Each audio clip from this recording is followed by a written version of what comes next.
She's an Ivy League grad, a mother, an activist, and a former First Lady who encouraged an entire nation to embrace health and wellness. Yes, she also amazingly supported her husband throughout his historic presidency, but there's so much more to her story. It's the untold truth of Michelle Obama. With the ever-growing state of divisiveness in American politics, there might not be a more unlikely friendship than the one between George W. Bush and Michelle Obama. However, the pair legitimately seems to enjoy each other's company, despite being on different ends of the political spectrum. He is my partner in crime at every major thing where all the formers gather. So we're together all the time, and I love him to death. He's a wonderful man. Speaking with Bush's daughter, Jenna Bush Hager, on The Today Show, the former First Lady was asked why people were so enamored by her relationship with the former president. The political discourse, the way it's shown in the media, it's all the nasty parts of it. Obama added she hoped the country could, quote, get back to the place where we didn't demonize people who disagreed with us.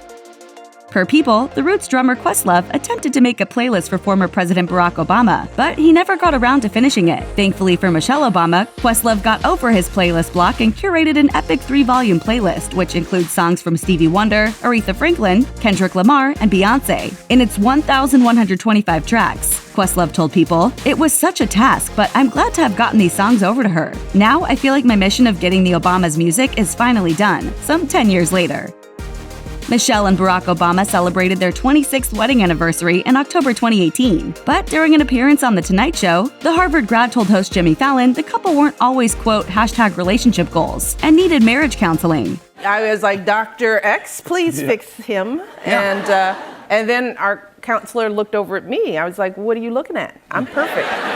She went on to say that marriage counseling helped her understand that it wasn't her husband's job to make her happy. During a March 2011 interview on Good Morning America, Donald Trump claimed he had doubts about Barack Obama's citizenship.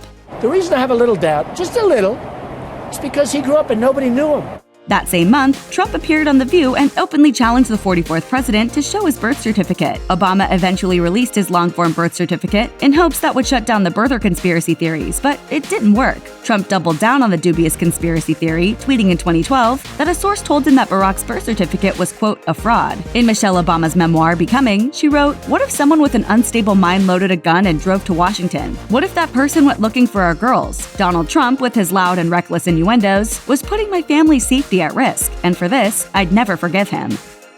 Speaking at London's Royal Festival Hall during her book tour, Michelle Obama revealed she only supported her husband's bid for the presidency because she didn't think America was ready for a black man to win. "One of the reasons why I agreed to support Barack's run for president was that deep down I was like, there's no way he's going to win, and we can just sort of get this out of the way, and I can be that supportive wife going, oh honey, you tried. Okay, now let's get back to our lives as usual." Once Barack ascended to the highest office in the land, many believed this would usher in a post-racial America. Michelle Obama understood that was a naive assumption, saying, "My grandparents' lives were affected by Jim Crow. We mistakenly thought that Barack Obama was going to erase hundreds of years of history in 8 years. That is ridiculous."